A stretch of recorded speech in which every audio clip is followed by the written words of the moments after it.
7, 6, 5, 4, 3, 2, 1, 0.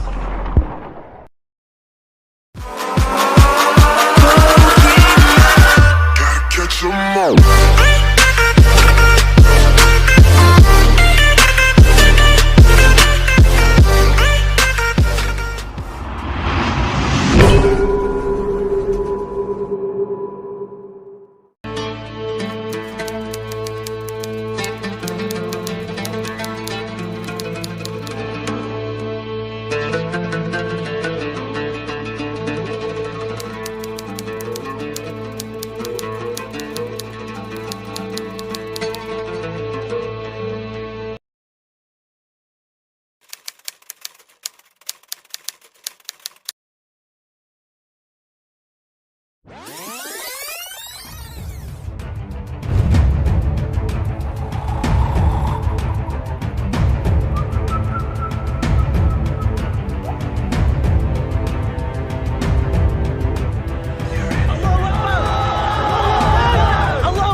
Sejak di bangku sekolah, kita diajarkan tentang kapan masuknya Islam ke Nusantara. Hal ini sebenarnya bukanlah pelajaran yang asing lagi bagi telinga kita. Setidaknya, ada 3 teori mengenai kapan dan dari mana Islam disebarkan ke Nusantara ini. Masing-masing teori ini memiliki perspektif sendiri-sendiri. Mari kita bahas satu persatu dari teori-teori tersebut. Kita mulai dari teori yang pertama, yaitu teori Gujarat. Teori Gujarat mengatakan bahwa Islam masuk ke Nusantara pada abad ke-13 Masehi dan penyebarnya berasal dari Gujarat, India bagian barat, yang berdekatan dengan Laut Arab. Siapa sangka, teori ini menjadi kondang dan diajarkan di sekolah-sekolah, bahkan menjadi rujukan bagi pendidikan di negeri ini. Pasalnya, para pelopornya bukan main, mereka adalah kebanyakan dari profesor-profesor Belanda di Universitas Leiden. Teori ini muncul seiring dengan penjajahan yang dilakukan oleh Belanda di Nusantara. Karena teori ini ditulis oleh orang-orang kepercayaan penjajah yang pada saat itu menguasai tanah air ini dan kemudian didukung oleh kekuasaan kolonial Belanda pada saat itu, maka seolah-olah teori ini menjadi tak terbantahkan, bahkan menjadi sumber rujukan para sejarawan. Hal ini selaras dengan tujuan Belanda untuk memadamkan kekuatan Islam di Nusantara yang pada saat itu menjadi musuh mereka, dengan cara merubah pandangan masyarakat melalui tulisan-tulisan sejarah yang dibuat para orientalis Belanda. Pelopor terkenal teori ini adalah Profesor Dr. Christian Snoedt-Hoorngroen. Menurutnya, Islam di Nusantara berasal dari wilayah-wilayah di anak benua India, seperti Gujarat, Bengali, dan Malabar. Di dalam bukunya, Snoedt mengatakan tidak adanya peran dan nilai-nilai Arab pada masyarakat Islam yang ada di Nusantara pada abad sekitar 12 Masehi sampai abad ke-13 Masehi. Yang menarik di sini, ternyata Snoedt bukanlah orang pertama yang mempelopori teori ini. Artinya, dia bukanlah pencetus murni teori Gujarat ini. Sebelumnya, Dr. Jan Pitsnapel, seorang orientalis Belanda dari Universitas Leiden, lebih dulu menyatakan teori ini. Pitsnapel menyatakan bahwa Islam masuk ke Nusantara lewat pedagang dari Gujarat. Alasannya, India dan Nusantara sering disebut dalam sejarah Nusantara klasik. Artinya, meskipun Islam di Nusantara adalah hasil pergerakan orang-orang Arab, tetapi tidak langsung datang dari Arab, melainkan dari India. Jadi, seolah-olah perubahan peradaban di Nusantara tidak bisa dilepaskan dari pengaruh India. Perbedaan pendapat Pitsnapel dibandingkan dengan Snoedt ialah Pitsnapel masih berpendapat Islam di Nusantara meskipun berasal dari India, tetapi tetaplah dibawa oleh orang-orang Arab. Sedangkan Snoedt menolak peran orang-orang Arab. Ada lagi pendapat dari seorang orientalis Belanda bernama Jean-Pierre Mokwete. Ia berargumen bahwa batu nisan Sultan Malikus Salah yang wafat pada tanggal 17 Zulhijjah 831 Hijriah atau 1297 Masehi di Pasai, Aceh, dan batu nisan Maulana Malik Ibrahim yang wafat tahun 1419 di Gresik, Jawa Timur, memiliki bentuk yang sama dengan yang terdapat di Kambai, Gujarat.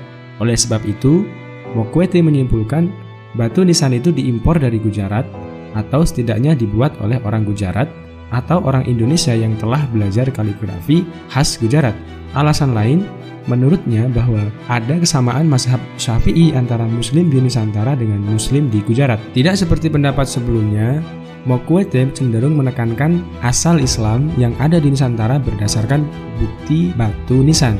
Oleh karena bukti-bukti yang digunakan pada teori Gujarat ini berdasarkan pada peninggalan batu nisan, maka teori ini sering dijuluki juga sebagai teori batu nisan. Nah, sudut pandang lain berasal dari sejarawan Belanda bernama Hubertus Maria Flekke. Sebagai penganut teori Gujarat, ia mengatakan dalam bukunya yang berjudul Nusantara, Sejarah Indonesia, bahwa Islam disebarkan ke Nusantara bukan karena motif dakwah, tetapi motif perdagangan.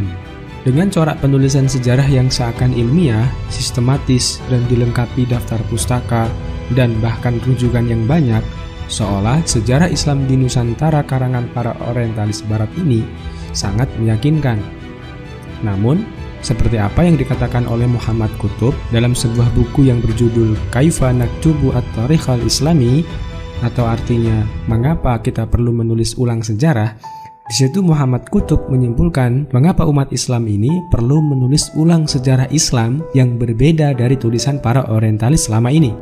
Selanjutnya adalah teori Persia. Teori ini memiliki kesamaan dengan teori Gujarat. Bedanya, di dalam teori Persia memandang adanya kesamaan mazhab yang ada di Indonesia dengan yang ada di Persia. Gujarat dipandangnya sebagai daerah yang dipengaruhi oleh Persia dan menjadi tempat singgah ajaran-ajaran Persia ke Indonesia. Teori ini dipelopori oleh Hussein Joyodiningrat. Beliau berpendapat bahwa tradisi dan kebudayaan Islam di Indonesia memiliki persamaan dengan yang ada di Persia atau Iran sekarang. Semisal seni kaligrafi yang terpahat pada batu-batu nisan bercorak Islam di Nusantara. Contoh lain adalah tradisi peringatan 10 Muharram atau tradisi budaya Islam Persia yang juga mirip dengan tradisi serupa di Nusantara, yakni upacara tabwik atau tabut di beberapa wilayah pesisir Sumatera.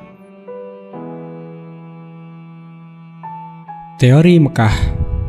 Berbeda dengan teori sebelumnya, teori Mekah muncul sebagai sanggahan atas teori Barat. Haji Abdul Muhammad Karim Amrullah atau Buya Hamka adalah tokoh yang memperkenalkan teori ini. Menurutnya, motivasi awal kedatangan orang Arab tidak dilandasi oleh nilai-nilai ekonomi semata. Sebab, dalam pandangan Buya Hamka, jalur perdagangan antara Nusantara dengan Arab telah berlangsung jauh sebelum Masehi. Penyebaran Islam ke Nusantara didorong oleh motivasi spirit penyebaran agama Islam atau dakwah. Buya Hamka malah curiga terhadap prasangka-prasangka penulis orientalis barat yang cenderung memojokkan Islam di Nusantara.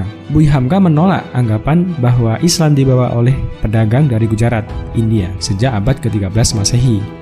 Sanggahan ini dikemukakan oleh tokoh asal Sumatera Barat itu dalam sebuah seminar sejarah masuknya Islam ke Nusantara yang diadakan di Medan pada tahun 1963. Menurut Buya Hamka, Islam sudah ada di Nusantara sejak abad ke-7 Masehi atau tahun-tahun awal Hijriah, dibawa oleh bangsa Arab, khususnya dari Mekah. Beliau menyebutkan bahwa Gujarat hanya sebagai tempat singgah bagi para pedagang Arab sebelum menuju ke Nusantara. Salah satu bukti teori Mekah ini adalah naskah kuno dari Cina yang menyebutkan sekelompok bangsa Arab telah bermukim di kawasan pantai barat Sumatera, tepatnya di Barus, Tapanuli Tengah, Sumatera Utara, pada tahun 625 Masehi.